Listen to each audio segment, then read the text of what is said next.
All right, so this is chapter 10, section 1. So we've moved on from arc length. We're going to need it for some of the stuff in this chapter, which is why we, do that one thing in chapter 8 and then move on. So this section is about curves defined by parametric equations.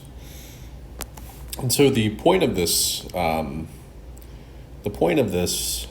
section, this chapter, is if I wanted to describe, so let's do a real world example. If I were watching, the trajectory of a comet, so the path that a comet's taking, from Earth, it's going to look kind of weird because we're moving, everything's moving. So the idea is, if I wanted to be able to describe a curve that, gets traced out by something. It might not be a function, and I also might want to be able to talk about, I might want to have these, this idea of direction as I'm drawing these things, which is what I've drawn with those arrows there. And so this is where parametric curves are going to come in. So I can't write, so with something that looks like this, I can't write y is equal to, f of x, because I can't write down a function for this thing. It's going to be actually impossible. So what I do instead is I describe, so instead of writing y is equal to x, I describe y is equal to, we're going to have, let's do x is equal to a function of t, and y is equal to a function of t. So what this is I just, instead of describing y as a function of x, I describe the x and y coordinates as, given by, sorry, that y shouldn't be f of t, that y should be g of t, two different functions. So I try and describe the x and y coordinates of this thing by, these two new functions of the same variable. So the idea is, any point on this curve will have the form f of t comma g of t here. And this is what this is what a parametric equation is. So this x equals f of t, y equals g of t, that is a parametric equation. So x equals f of t and y equals g of t is a parametric equation.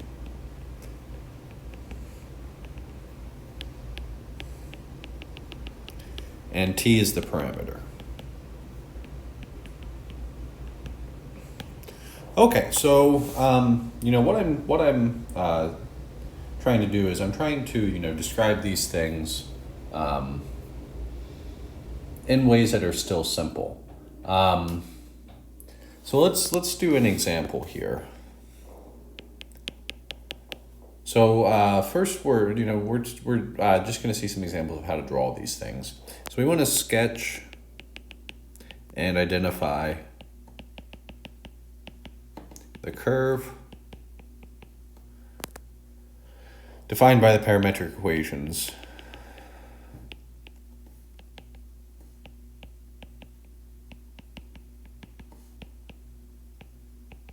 we have the equations x is equal to t squared minus 2t and y is equal to t plus 1.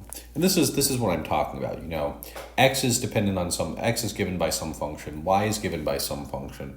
And so the points, the ordered pair, the points of this thing, x comma y, are going to be given by these functions here.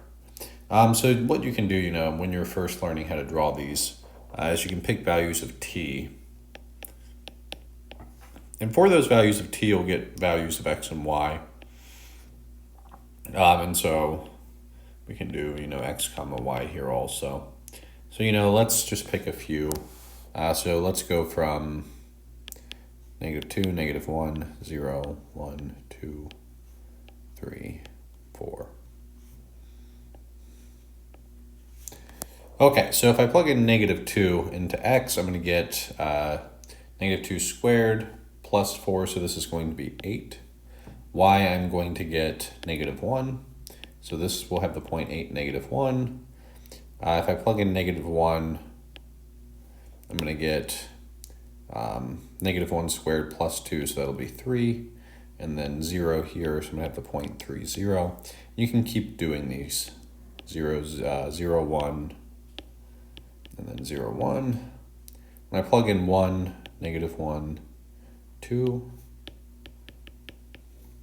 so 2, let's do this, 0, 3, 8, when I finish doing all these, 3, 4, 5, and have 0, 3 here, 3, 4, and 8, 5. So the idea behind these parametric equations is it gives me a bunch of points to graph here. So for example, let's call this 8. This will be -1. So this is a point on my graph, and we're going to keep going. So let's do -1 on the, so that's the lowest we go on the y-axis, and we'll go 1, 2, 3, 4, 5. X goes up to 8, it looks like, so that's good. Okay, so we just keep plotting. 3, 0. It's going to be here. And then I have 0, 1. It's going to be there. -1. So -1, 2. 0, 3. 3, 4. And 8, 5. So that's going to be, all those points that I just plotted there. When I connect those points, I get something that looks like that. And so the idea is, this was at t equals -2. This was at t equals -1. T equals 0. Now let me do all of this in a different color so I'm not crowding the drawing there. Let's use red because it's easy to see. So this was at t equals -2, t equals -1, t equals 0, t equals 1, t equals 2, t equals 3, t equals 4. You can imagine, this is, something that's counting time. So as time goes on, this thing is tracing out, this pattern here.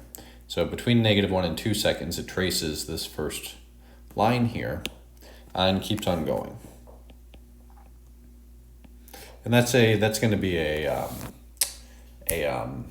feature of these parametric plots. They're going to have a direction, which is going to be, it's good in terms of physics, because if you're describing these things, you want to talk about the velocity of something or the position. You want to have direction. You want these things to be vectors. We're not going to get into vectors yet. That'll be, I think, next year. So anyway, so let's identify this thing. So this thing you can see is, I believe it's a parabola. Yeah, so it's a parabola here. So this is a parabola.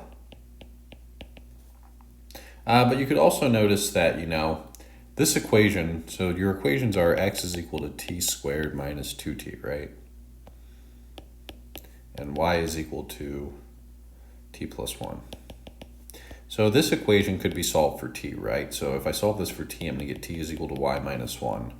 Then I'm going to plug that into x. I'm going to get x is equal to y minus 1 squared minus 2 times y minus 1. And so I could solve this, or I could expand this, y squared minus 2y plus 1 minus 2y plus 2. And when I do this, I'm going to get y squared minus 4y plus 3. And again, this is a parabola. So in this case, I could solve the parametric equation for x as a function of y. That's not always going to be possible, but it helps us. It gives us a good idea of, what these things are actually representing. This one just represented this parabola. So I'm going to give a note, then we'll stop the video here and move on to a new video so it's not too long. So just a note, we can place restrictions on t. And what that means is, you could say that t needs to be between, some values a and b here. And so what you'll get then is you'll get some curve that's going to look something like this. It's still directed. It still has a direction, but you're not going to trace out the full thing. So let me actually, instead of drawing that, I could have restricted the last one. So if we'd instead said x is equal to t squared minus 2t, y is equal to t plus 1, I could have said, t needs to be between 0 and 4. And if I look up at this thing, between 0 and 4, I have just this part of the graph that I've blocked off in green. So what that'll look like down here, if I drew that, is I'm going to have something that looks like this. So I can specify, what values of t this thing is allowed to take. And there's nothing wrong, and that's, the way you deal with that is, you just think this thing has, endpoints, and so you'll have an initial point. So if we're using a for the initial point, we'll have f of a, g of a, and terminal point f of b, g of b. And so, what you're going to be, doing on this first homework, I assume, is you're just going to be looking at parametric equations. You're going to graph a couple points and try and figure out or match these graphs and things of that nature. So, we're learning this stuff for the first time, parametric equations. So a lot of this is just going to be me giving you, so section 1's going to be a lot of me giving you some new vocabulary and things like that. So that's where I'm going to stop this one. We'll do some more examples where we see parametric equations.